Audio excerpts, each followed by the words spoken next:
The day James Harrison decided to follow a waitress, he was eating a steak that cost more than her weekly wage. He didn't plan it. That's the part that surprised him later.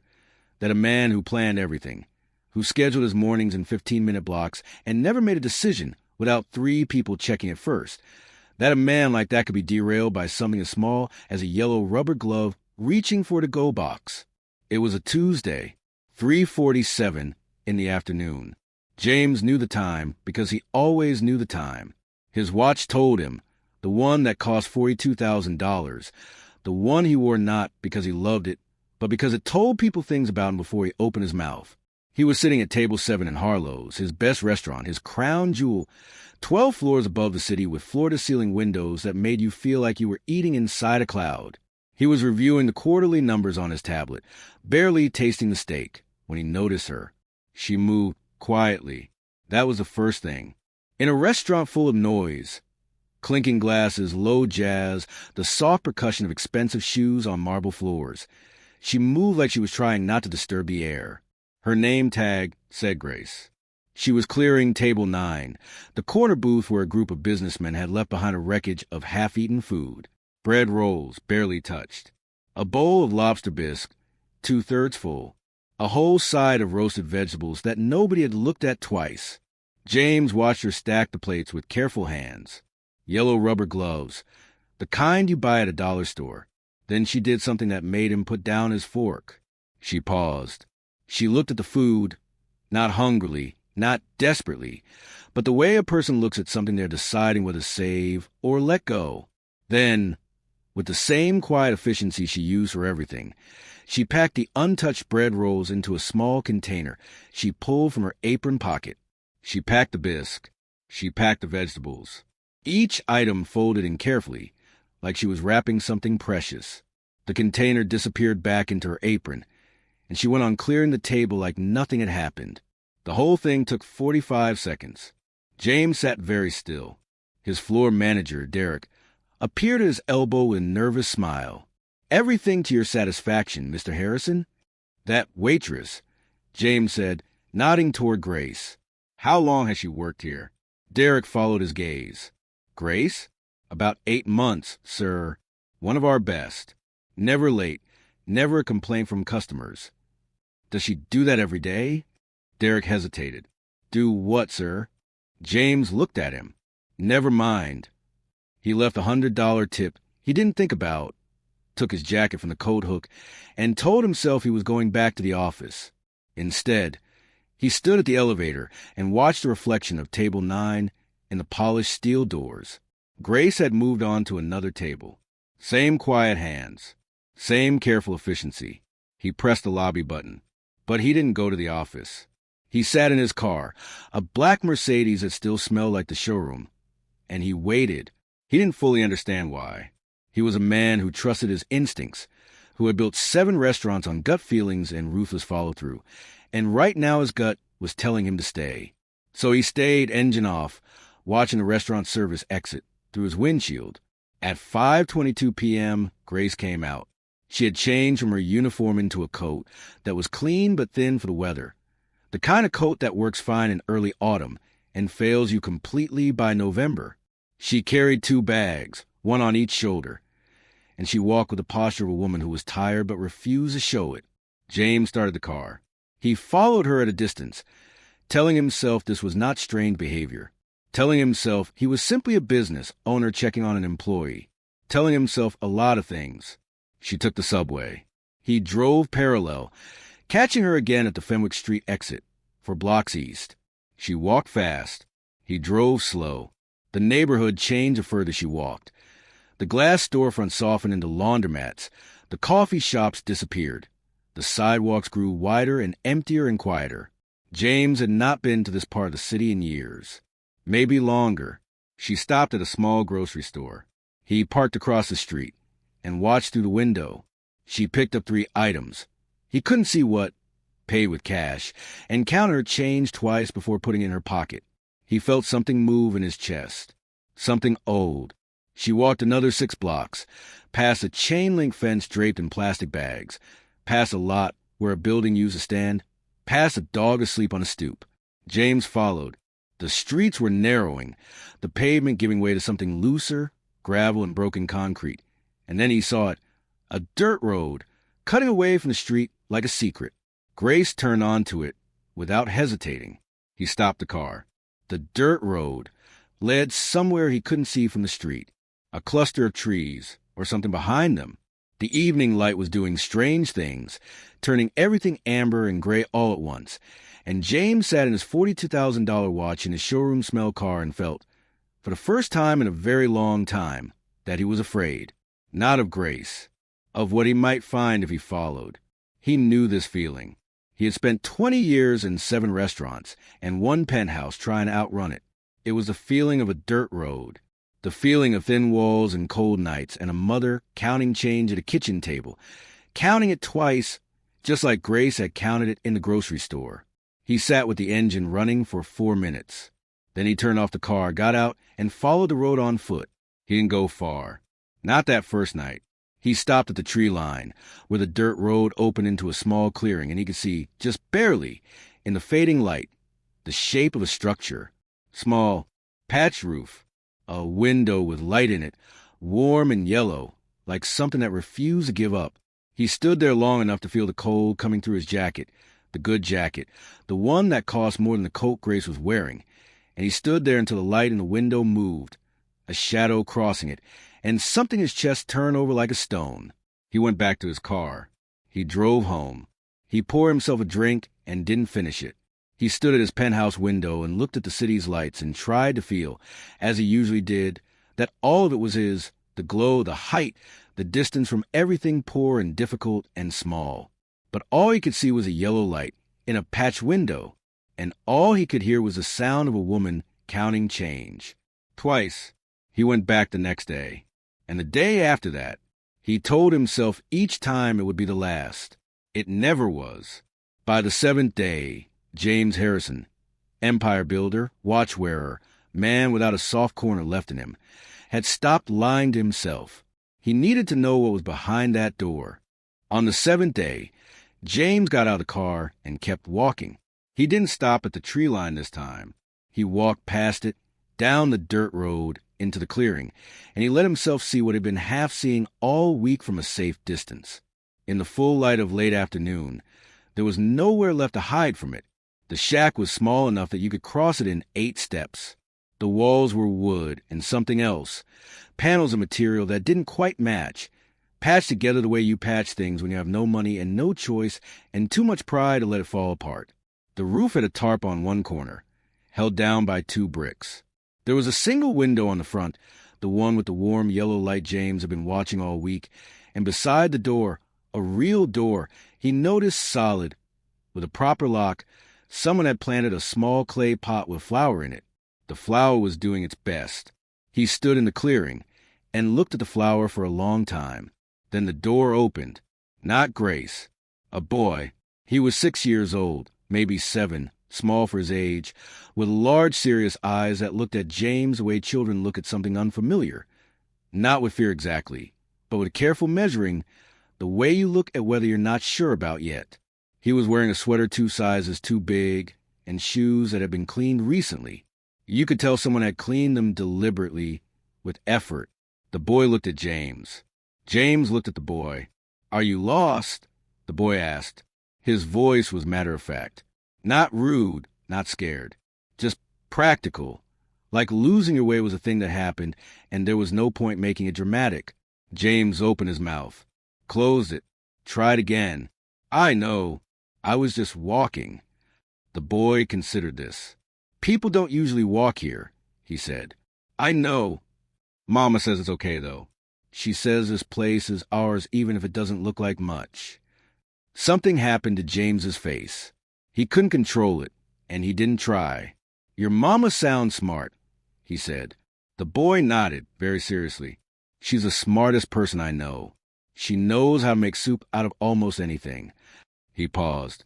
"My name is Samuel." "James."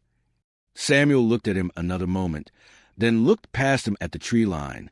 "She'll be home soon," he said. "She's always home by 6. He said the way children say things they've learned to hold on to, a fact, a rhythm, a proof that the world is still in order. James nodded. He should have left then. He knew it. Every reasonable part of him said, "Turn around. Go back to the car. Drive to the penthouse. Have the drink you didn't finish last night." Instead, he stayed where he was, hands in his jacket pockets, looking at a 6-year-old boy in an oversized sweater standing in the doorway of a patched-together house with a flower beside the door. He heard her before he saw her. Footsteps on the dirt road, quick and purposeful. Then Grace came around the trees and stopped. She saw Samuel first. The relief on her face was automatic, a mother's reflex, there and gone in a second. Then she saw James, and the relief turned into something harder. She stepped in front of Samuel in one smooth movement, not dramatic, not panicked. Just a body between her child and an unknown man. Her chin came up. "Can I help you?" she said. Her voice was level, controlled, but her eyes were doing something else. Reading him, reading the jacket, the watch, the car he'd left at the tree line, running calculations he couldn't see. "I'm sorry," James said. I work at Harlow's. I'm James Harrison." A beat. Her expression didn't change, but her eyes sharpened. "I know who you are," she said quietly. "I followed you." He said it plainly because there was no good way to dress it up. "I've been following you for a week. I saw you take the leftovers." He paused. "I'm not here to fire you. I'm not here about that at all. He stopped, ran a hand across the back of his neck. "I needed to understand." The silence stretched out between them like something physical. Samuel pressed against his mother's side, quiet now, watching. Grace looked at him for a long time, long enough that he felt every inch of the distance between them, not just the steps of dirt road, but everything else. The watch, the penthouse, the 7 restaurants, and the quarterly numbers, and the table 7 steak he'd barely tasted. All of it sitting on him like a weight she could see clearly, and he had almost forgotten he was carrying. "Come inside, then," she finally said, not warmly, not coldly, just practically, the way she did everything. The inside of the shack was the part that broke him, not because it was dirty. It wasn't. It was scrupulously clean. Swept floors, folded blankets, a small table with 2 chairs pushed in neatly, a shelf with 4 books on it, standing straight, a drawing Samuel had done, taped carefully to the wall beside the window. A single bulb hanging from the ceiling, giving off that warm yellow light James had been watching all week from the tree line. She had made it a home. That was the part. With almost nothing. With patches and tarps and dollar store gloves and leftovers from other people's tables. She had made it a place where a child could feel that the world was in order. That mama would be home by 6. That the shoes would be clean. That there would be soup. James stood in the middle of it and felt something he had not felt in 37 years. He felt in his feet first, like the floor was familiar, then in his chest, a pressure, an opening, something cracking along a seam he had sealed so long ago he had forgotten it was there. He looked at the drawing on the wall. Samuel had drawn 3 figures, a woman, a boy, and a son so big it took up half the page. "Sit down," Grace said, from the small kitchen area where she was already unpacking her bags. "I know you can come all this way to stand." He sat. Samuel climbed onto the chair across from him and watched him with those careful eyes. "She pretends she already ate," Samuel said conversationally. "But she didn't. She saves it for me." Grace made a small sound, not quite a word. James looked at the table. His throat tightened. "My mother did that," he said. He hadn't planned to say it. It came out before the careful, controlled part of him could stop it. "When I was about your age." He looked at Samuel. "She put the food in front of me and say she'd eaten at work.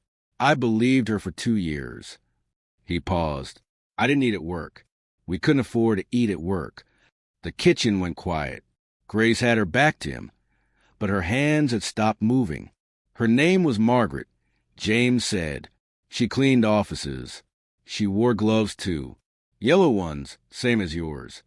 Grace turned around.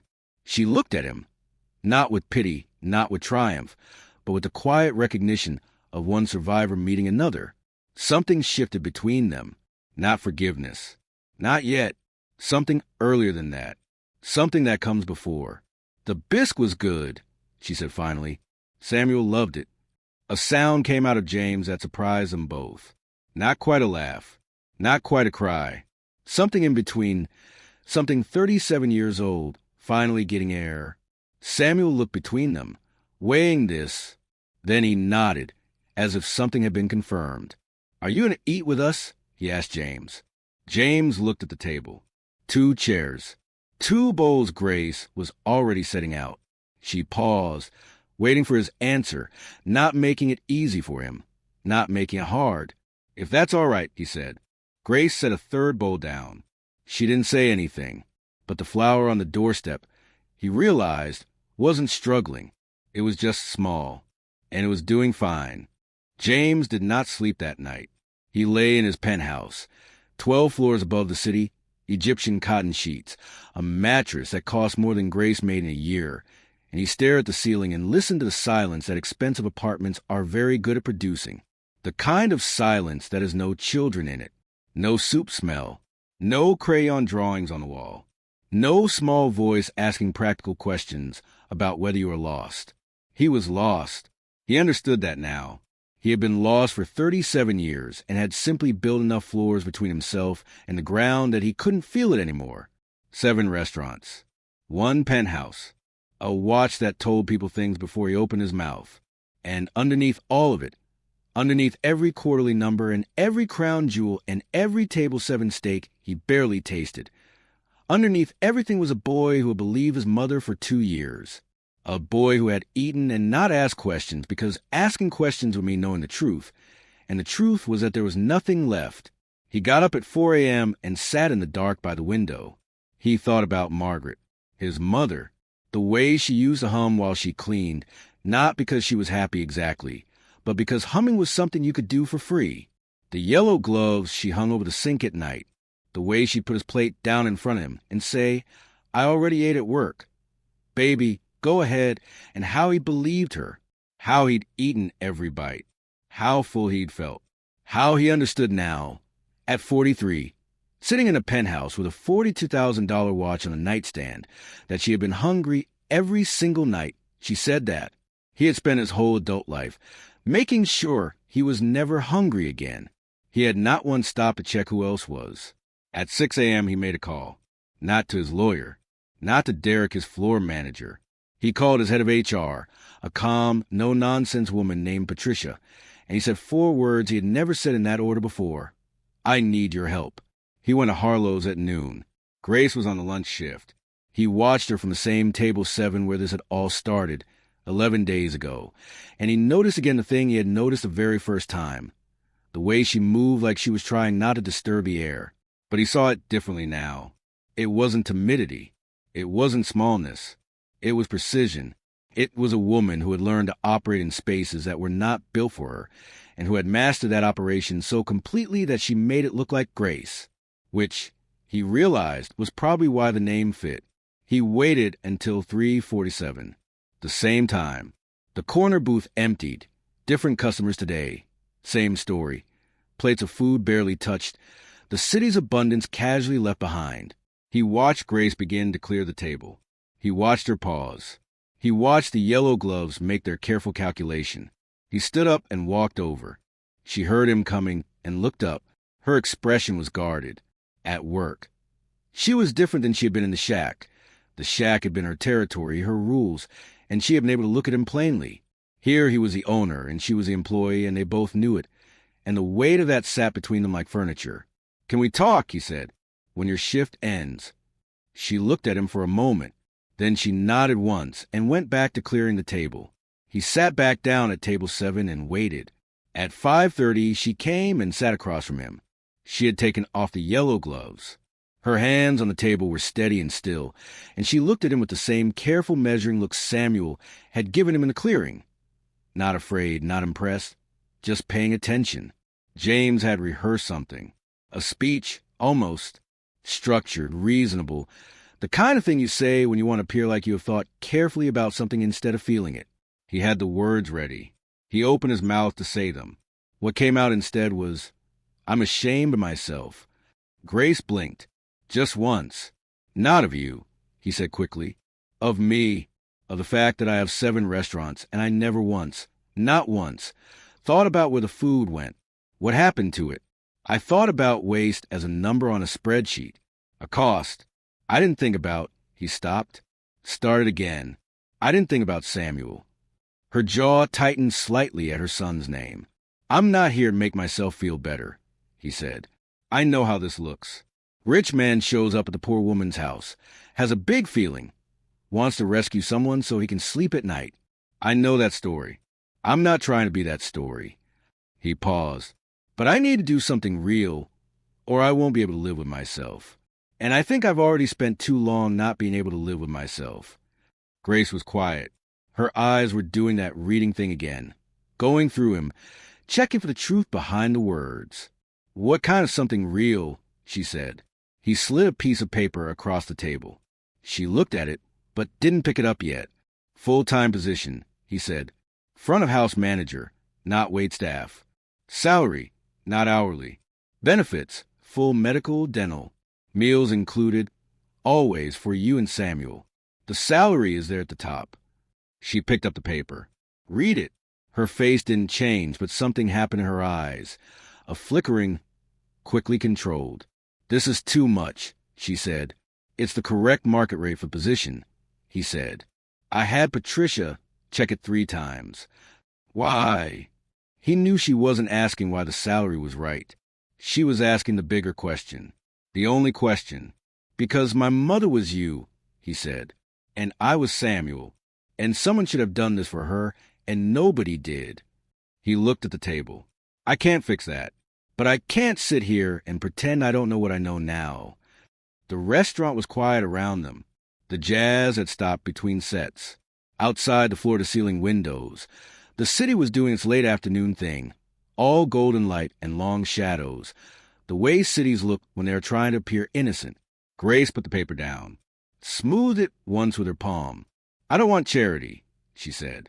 I know. That's not what this is. You're the best person on my floor. Derek told me. The customers asked for you. He met her eyes. I should have seen that 8 months ago. I should have promoted you 8 months ago. This is me being 8 months late and doing the right thing in the wrong order. She looked at him for a long time. Samuel has school until 3, she said finally. I'd need be done by 4 on school days. Done by 4 on school days, James said. Done by 3 on Fridays. Something moved across her face. Not quite a smile. Something quieter and more solid than a smile. The expression of a person who has been holding everything up alone for so long that the offer of a wall to lean against is almost too much to process. Okay, she said. Just that. Okay. The Sunday dinners were his idea. Not a grand gesture. Nothing public. Just a table. The small one in the back of Harlow's kitchen, after closing, where the staff ate. James brought food. Real food, made properly, not leftovers. Grace brought Samuel, who sat across from James with his serious eyes and asked practical questions about everything and accepted the answers with a small nod, as if filing them away. The first Sunday, Samuel asked James why his watch was so big. James looked at the watch. He took it off and put it in his pocket. I don't know, he said honestly. I think I forgot what I was trying to say with it. Samuel considered this. Mama says you don't need to say things with your stuff, he said. She says you just say things with your mouth. Grace looked at her soup. James laughed, a real laugh, the kind that comes from somewhere low and unguarded and costs something. Your mama, he said, is the smartest person I know, too. Samuel nodded. He had already known this. They ate outside. The city hummed and glittered and went on being the city, tall and indifferent and full of people counting change twice in grocery stores, full of lights and patched windows, full of flowers in clay pots doing their best. And inside the kitchen of Harlow's restaurant, 3 people sat at a small table and shared a meal, and nobody pretended they had already eaten. Nobody had to. The food was warm. The table was real.